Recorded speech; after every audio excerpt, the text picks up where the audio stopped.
Okay, we're into day 4 of the remodel.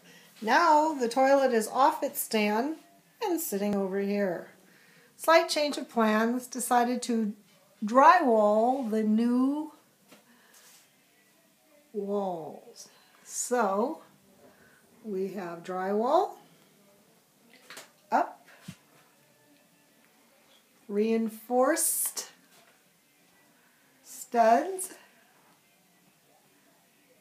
new ceiling, and guess what? We're going to have flat walls. I repeat, no texturing. All right, this is it. Oh, guess we want to see what it looks like from the...